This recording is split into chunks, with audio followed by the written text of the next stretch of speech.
Pour la compagnie E, premier régiment d'instruction, Fort Dix, New Jersey, c'est un grand moment. Le dernier jour de la formation de base, les semaines d'adaptation à la vie militaire sont terminées. D'autres défis, c'est certain, les attendent, peut-être même de plus grands. Aujourd'hui, c'est le jour de la remise des diplômes. Et pour les membres de la compagnie E, comme pour tous les hommes qui ont su relever les défis de la maturité, c'est un jour d'accomplissement. Une journée, si l'on veut, placée sous le signe de la fierté.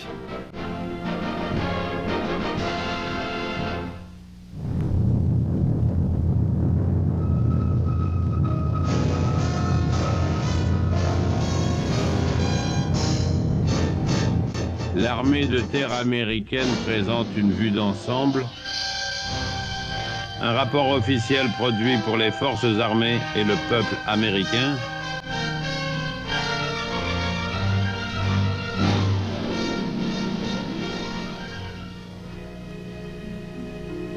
Dans l'esprit et le cœur des 200 hommes de la compagnie E, comme dans chaque compagnie d'entraînement lors de son dernier jour de formation de base, de nombreuses émotions se bousculent aujourd'hui pour se faire reconnaître.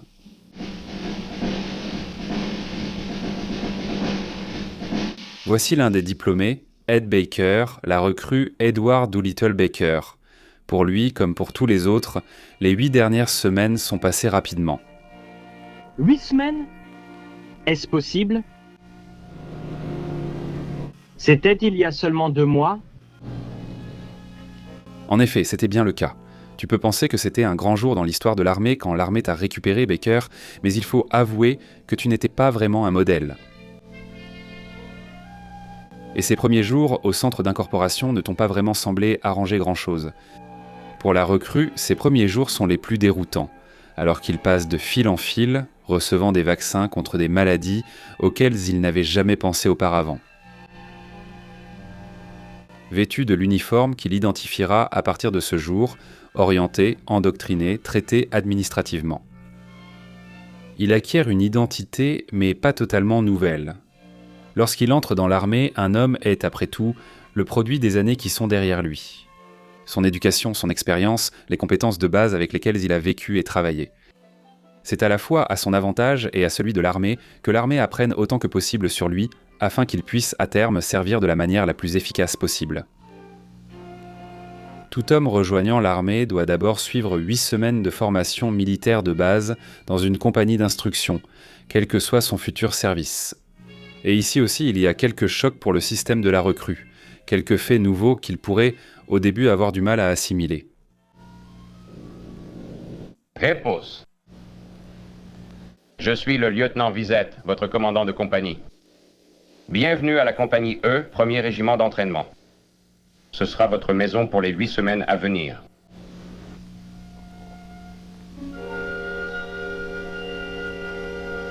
Chez soi, a dit l'homme.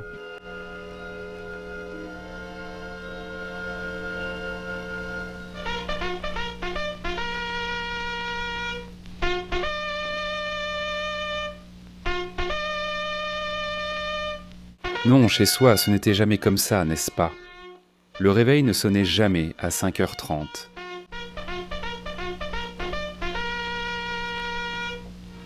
Mais maintenant, maintenant la journée commence à l'heure où une journée est censée commencer.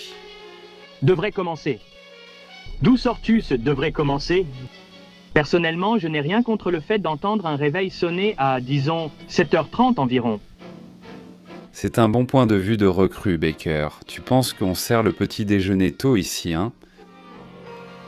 Oui, il est servi tôt, c'est sûr. Mais ce n'est pas tout. Il faut aussi le mériter. Des tractions encore, avant de pouvoir entrer aux messes. Autrefois, je n'aurais jamais cru pouvoir prendre mon petit déjeuner à 7 heures, mais je ne réalisais pas tout ce dont j'étais capable. Bien sûr qu'il y en avait. Dans le métier de soldat, comme ailleurs, chacun découvre que tout est plus dur au début. Et comme on attend beaucoup d'eux, la plupart des hommes relèvent le défi et essaient de faire de leur mieux. C'est la façon la plus rapide de s'adapter, et bien sûr cette adaptation est nécessaire, car l'armée est, après tout, une façon de vivre complètement nouvelle. Il y a une atmosphère qui imprègne ces premiers jours qu'aucun homme qui l'a vécu ne pourra jamais oublier. C'est une sorte de solitude, mais une solitude particulière réservée à celui qui se retrouve soudainement intégré à un groupe. Une organisation écrasante, fondée non seulement sur la réglementation et la discipline, mais aussi sur la tradition et une fierté profonde de son passé.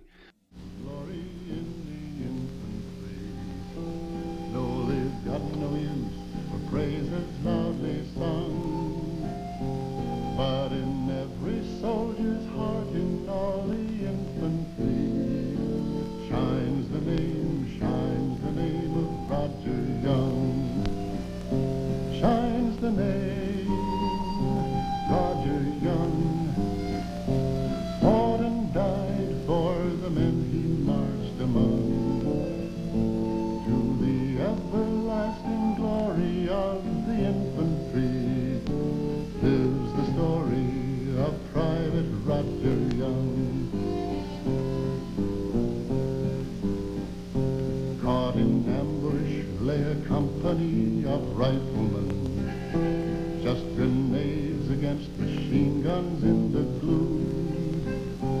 Caught in ambush till this one of 20 riflemen volunteered to meet his doom. Volunteered, Roger Young, fought and died for the men he marched among. Everlasting annals of the infantry goes the last deed of Private Roger Young. On the island of New Georgia in the Solomons stands a simple wooden cross alone to tell that beneath the silent coral of the Solomons sleeps a man remembered well. Sleeps a man, Roger Young, fought and died for the men he marched among.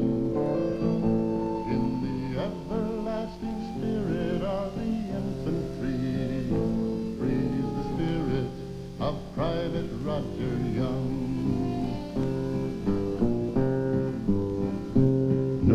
Got no time for glory in the infantry. No, they got no use for praises loudly sung. But in every soldier's heart in all the infantry shines the name of Roger Young. Shines the name, Roger Young. Fought and died for the men he marched among. To the everlasting glory of the infantry lives the story of Private Roger Young. Lives the story of Private Roger Young.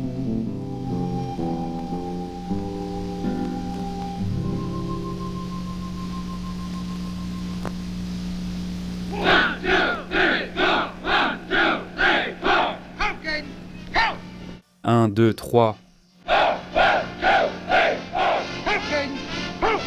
La solitude passe assez vite, l'emploi du temps de l'entraînement s'en charge.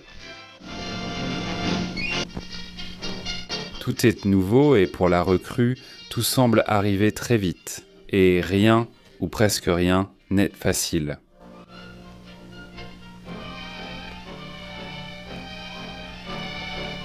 La recrue est souvent si occupée qu'il a peu de temps pour lui-même. Tu penses à toi quand tu réalises ton erreur. Oh mais monsieur, j'aimerais... L'expliquer sur l'épaule. Eh bien, c'est une vie difficile. Baker, oui. C'est difficile, mais personne ne dit le contraire. Le général commandant lui-même nous a prévenu que ce serait comme ça la première semaine, quand il a dit « Je vous souhaite la bienvenue, messieurs, dans cette nouvelle phase de votre vie. Je veux vous parler un peu du type d'entraînement que vous recevrez ici. Ceci est un centre d'entraînement d'infanterie. L'entraînement que vous recevrez sera dur et exigeant.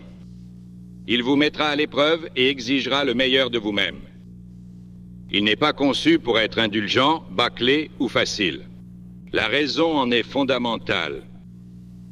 Nous vous formons, vous et des milliers d'autres comme vous, à être capables et prêts à défendre ce pays si le besoin s'en fait sentir. Pour que cette formation soit efficace, elle doit être difficile. Nous comptons sur vous, tout comme votre nation d'ailleurs, pour y répondre de la manière dont les Américains ont toujours répondu lorsqu'on a fait appel à eux. Ce ne sont pas seulement les aspects physiques qui sont difficiles. Votre esprit et vos émotions sont également mis à rude épreuve, jusqu'à ce que vous soyez capable d'accepter la façon dont les choses se passent dans cette nouvelle vie. Tu as tout à fait raison. Tu te souviens de cette séance que tu as eue avec le commandant de compagnie la 2e semaine d'entraînement ? Comment pourrais-je l'oublier? Tu avais un problème, n'est-ce pas ? Je ne voyais pas vraiment de problème, mais comme tout le monde en voyait un, je l'ai signalé à la compagnie pour demander une permission le week-end. Ne t'avait-on pas dit que tu ne pouvais pas avoir de permission avant la fin de la 4e semaine, sauf urgence ? On me l'avait expliqué, mais c'était une urgence. Comme dit au lieutenant Izet, j'avais des billets pour un grand spectacle à New York depuis des mois et je voulais y emmener ma copine pour son anniversaire. En ce qui me concerne, c'était une véritable urgence. Et les règles qui bloquaient ça étaient le genre de problème que des hommes raisonnables pouvaient régler ensemble. Le lieutenant Isaac était assez juste, si tant est qu'on puisse considérer un homme comme juste alors qu'il vous refuse quelque chose.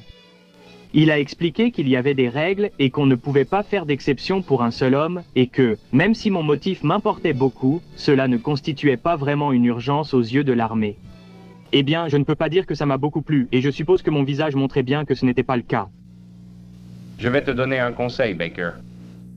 C'est ton premier revers dans l'armée. Ne te laisse pas abattre. Ça ne rendra pas ton travail ni le nôtre plus facile. Et ça pourrait même le rendre plus difficile. Oui, monsieur. Que faisiez-vous dans la vie civile, Baker? Je viens juste de finir l'école, monsieur. J'avais une bonne offre d'emploi et je prévoyais de me marier dans quelques mois. C'est encore un peu dur de s'habituer à l'idée que ces projets ont changé, non? Eh bien oui, monsieur, un peu. Vous n'avez pas mal pris de devoir entrer dans l'armée, si? Le regretter? Oh non, monsieur. C'est juste que... Quoi donc? Eh bien, monsieur, c'est... Eh bien, c'est juste que... Nous ne sommes pas en guerre, et c'est un peu difficile à comprendre. Il est difficile de comprendre pourquoi ta vie doit être menée comme si nous étions en guerre, n'est-ce pas? Oh oui, monsieur, quelque chose comme ça. Baker, sais-tu exactement pourquoi nous ne sommes pas en guerre? Eh bien, Laisse-moi te dire pourquoi nous ne le sommes pas. Nous ne sommes pas en guerre parce que toi et des milliers d'hommes vous engagez et vous entraînez chaque année comme s'il y en avait une. Si nous n'étions pas une nation forte, personne ne peut dire ce qui nous serait arrivé jusqu'à présent. Et la seule façon de rester une nation forte, c'est d'avoir une force de combat prête à partir n'importe où, n'importe quand. C'est pour ça que tu es ici, au lieu d'être de retour à ton travail. Tu t'entraînes pour une guerre que nous espérons ne jamais avoir à combattre. Et le seul véritable espoir que nous ayons de ne jamais avoir à la combattre, c'est que tu te donnes à fond comme soldat. Voilà pourquoi tu n'auras pas cette permission avant le moment voulu. Est-ce que ça a du sens maintenant? Eh bien oui, un peu quand même, monsieur. Bien. Tu vas beaucoup apprendre sur toi-même dans les prochaines semaines, Baker. Tu découvriras en toi des choses insoupçonnées. Donne-toi à fond et regarde ce qui se passe. Oui, monsieur. Eh bien, j'ai regardé. Et j'ai senti beaucoup de choses se produire. Pour Baker et les hommes qui étaient avec lui, les journées étaient pleines de nouvelles expériences. À s'entraîner à tout ce qu'un fantassin, n'importe quel soldat, doit être capable de faire. Ils ont appris l'une des premières choses qu'un soldat sur le champ de bataille doit savoir, comment localiser rapidement les cibles et les identifier, aussi bien camouflées soient-elles.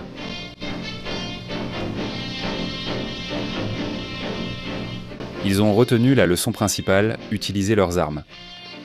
Tirer au fusil est un des plus anciens exercices de l'armée. Mais aujourd'hui, la méthode pour apprendre à tirer fait partie des techniques d'entraînement les plus récentes. Pendant des années, les soldats apprenaient à tirer en tirant sur une cible fixe placée à une distance connue. Mais des études sur les performances en combat réel ont montré qu'une nouvelle méthode d'apprentissage était nécessaire. Le groupe de Baker fut parmi les premiers à apprendre selon la nouvelle technique, appelée Train Fire. Cette technique repose sur l'idée qu'en combat, un soldat ne sait pas où sera sa cible, ni quand il la verra. Les cibles surgissent partout et sont difficiles à voir. La formation à cette nouvelle technique se poursuit durant tout le cycle sur divers champs de tir, couvrant toutes les conditions de combat. Le soldat s'habitue à son fusil et développe une grande acuité pour repérer les cibles. Il apprend à être rapide, mais tout aussi important, il apprend à rester vigilant. Baker et ses camarades soldats ont remarqué qu'au milieu du cycle, le stagiaire commence à avoir l'impression de ne plus avoir le coup de main pour beaucoup de choses. C'est toujours difficile, mais ça devient plus facile et tu sais maintenant que tu vas y arriver. Mais il existe quelque chose d'encore plus important. Comme n'importe qui dans son travail, le soldat ressent un sentiment d'accomplissement, une forme de fierté quand il fait au mieux ce qu'il doit faire. En plus de ses muscles endoloris, il réalise soudain qu'il possède de nouvelles compétences dans des choses qu'il n'avait jamais faites auparavant. Il y a aussi autre chose. À ce moment-là, il s'est fait des amis, des relations qui vont être importantes pour lui pendant longtemps. Il y a quelque chose dans le fait d'être ensemble dans l'armée, de faire les mêmes choses, de s'adapter de la même façon, qui donne une signification particulière à l'amitié. Il découvre aussi un regard nouveau sur les autres aspects de sa vie. C'est vrai, c'est ce qui arrive. Par exemple, on ressent une certaine excitation à rentrer chez soi en uniforme lors de cette première permission de week-end au bout de 4 semaines. Mes parents ne trouvaient pas que j'avais mauvaise mine. Ils pensaient en fait que la vie militaire me convenait. Maman a avoué qu'elle s'était un peu inquiétée de savoir si on prenait bien soin de moi. Elle était un peu préoccupée par les sergents du camp. Est-ce qu'ils étaient vraiment aussi durs que tout le monde le disait ? Je lui ai dit que tous les sergents que je connaissais étaient en fait plutôt maternels. Papa voulait savoir précisément quel entraînement nous suivions. À ce moment-là, je connaissais le programme d'entraînement par cœur, heure par heure. Un aspect de l'entraînement qui intéresse particulièrement les parents, c'est la formation morale, que les soldats reçoivent tout au long du cycle. L'armée a une position simple sur ce sujet. Le caractère d'un homme s'est déjà formé à la maison, à l'église, à l'école et ainsi de suite, avant même qu'il n'entre dans l'armée. Mais l'armée accepte l'obligation de poursuivre le développement de ce caractère, afin que l'individu continue à développer une force morale et spirituelle qui lui permettra de faire face à tous les problèmes qu'il devra affronter. Les parents de Baker se demandaient ce qu'il ferait après sa formation de base. Sa mère espérait qu'il irait à l'école d'électronique. Elle pensait que cela semblait être un excellent moyen pour lui, ou pour n'importe qui d'autre, d'acquérir une formation technique précieuse dans l'armée. Et en effet, Madame Baker a raison. L'armée moderne d'aujourd'hui dépend fortement de l'électronique pour lui donner une avance sur ses ennemis potentiels. Et la formation en électronique que reçoivent les soldats techniciens est parmi les meilleures au monde. Le père de Baker était également conscient des avantages de la formation technique. Comme beaucoup d'anciens combattants de la Seconde Guerre mondiale, il connaissait aussi les avantages d'une formation continue d'infanterie qui, en un sens, forme à devenir un homme.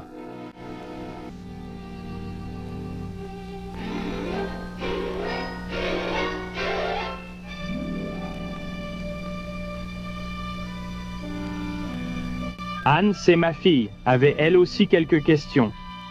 Cet entraînement était évidemment important. Mais elle voulait aller à l'essentiel, comme par exemple quelle vie sociale j'avais au camp.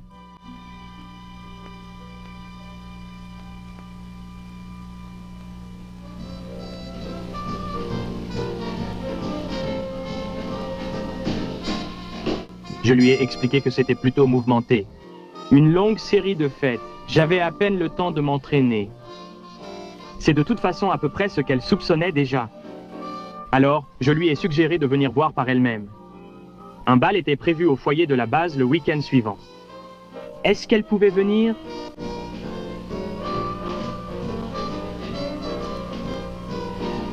Est-ce qu'elle pouvait? Eh bien, qu'est-ce que tu en penses?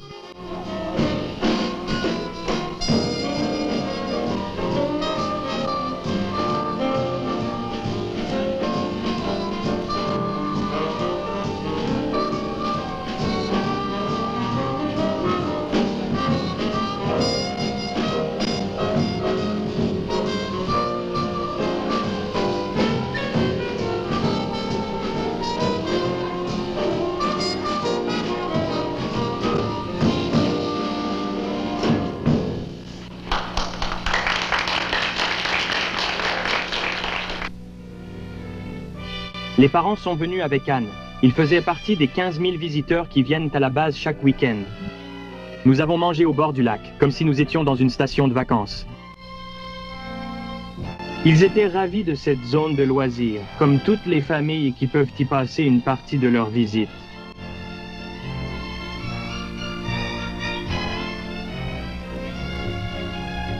Je leur ai fait faire la visite Grand Luxe. Ils ont été impressionnés par tout ce qu'ils ont vu et il y a vraiment de quoi être impressionné. Il y a vraiment de quoi être impressionné, il y a des installations pour répondre à presque tous les besoins en matière de loisirs.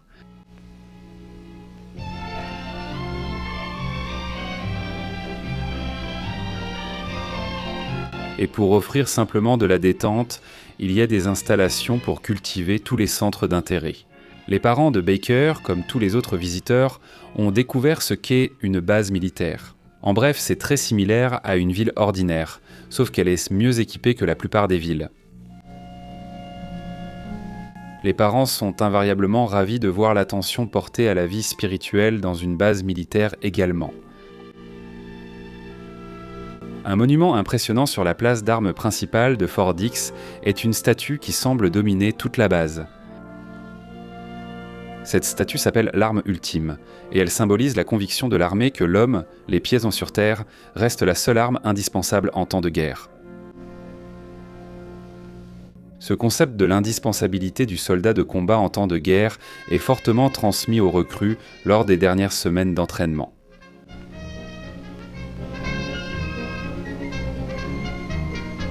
Ça devient plus difficile, mais à ce stade, tu comprends que tout cela a en fait un véritable objectif.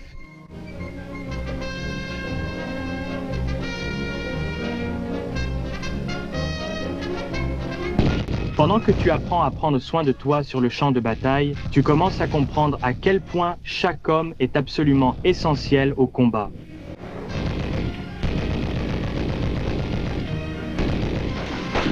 Tu apprends à te battre ensemble, à prendre soin les uns des autres, et c'est tout aussi important, car la plupart du temps, tu ne vaux que ce que vaut ton équipe.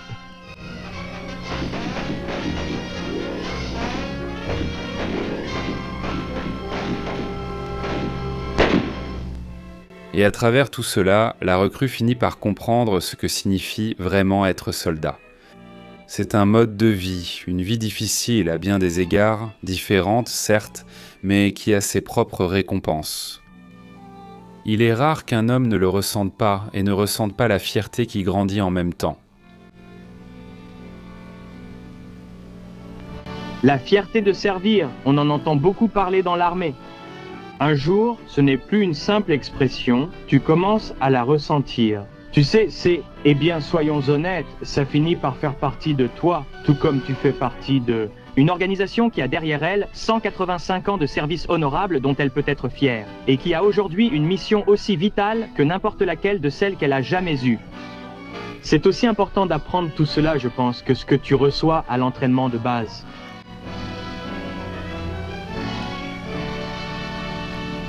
Eh bien, tout est terminé maintenant, recrue Baker.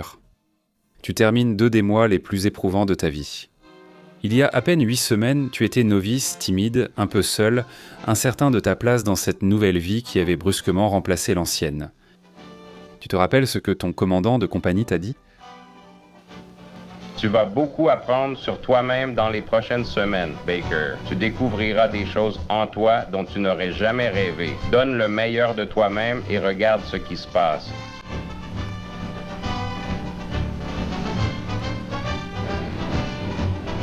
Détachement, garde à vous. Monsieur, les récipiendaires sont présents. Vous avez appris et vous avez découvert autant sur vous-même que sur votre fusil. Vous avez trouvé des réserves de force que vous n'aviez jamais exploitées auparavant. Vous avez révélé des compétences restées dormantes depuis des années, prêtes à être exploitées et développées.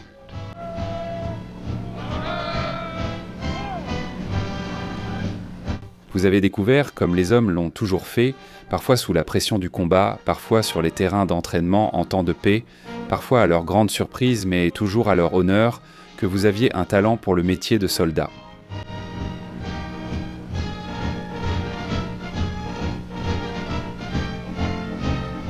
Cela a été une découverte de soi suffisamment profonde pour vous apporter de l'honneur.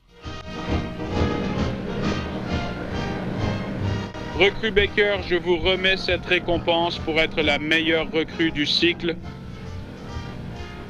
Et cet insigne de tir pour avoir obtenu la qualification d'expert lors des exercices de tir. Baker est un symbole de ce qui pourrait arriver, de ce qui peut arriver, de ce qui arrive aux hommes au cours de l'entraînement de base. Évidemment, chaque homme de la compagnie ne peut pas sortir de l'entraînement de base comme la meilleure recrue de son cycle. Recevoir sa récompense de la part de son commandant de bataillon et recevoir le salut de ses camarades. Mais chaque homme dont la vie est touchée par le besoin que sa nation a de lui et qui se retrouve dans l'armée en réponse à ce besoin. Tout homme dans ce cas en ressort changé, au moins dans une certaine mesure. Tout homme dans ce cas apprend de nouvelles choses sur lui-même et il en ressort enrichi, tout comme sa nation. Baker ira encore plus loin dans sa progression. Tous ces hommes connaissent désormais leurs prochaines affectations en ce dernier jour d'entraînement de base. Certains vont à l'école d'électronique et dans d'autres formations techniques afin de développer leurs compétences techniques et de les mettre au service de la puissance sophistiquée de l'armée moderne. Mais même une armée moderne a encore besoin de ces soldats de combat de base, et certains de ces hommes vont poursuivre leur formation d'infanterie, comme la recrue Edward Doolittle Baker. Qu'en penses-tu, Baker? Ça me va. Ça a convenu à beaucoup d'autres bons hommes à leur époque, recrue Baker, et ce sera toujours le cas. Aussi longtemps que l'homme sera l'arme ultime dans la guerre, tout comme il est le dernier espoir de paix, aucun défi ne pourra être plus grand et aucune récompense plus belle que celle qu'offre le commandement d'homme.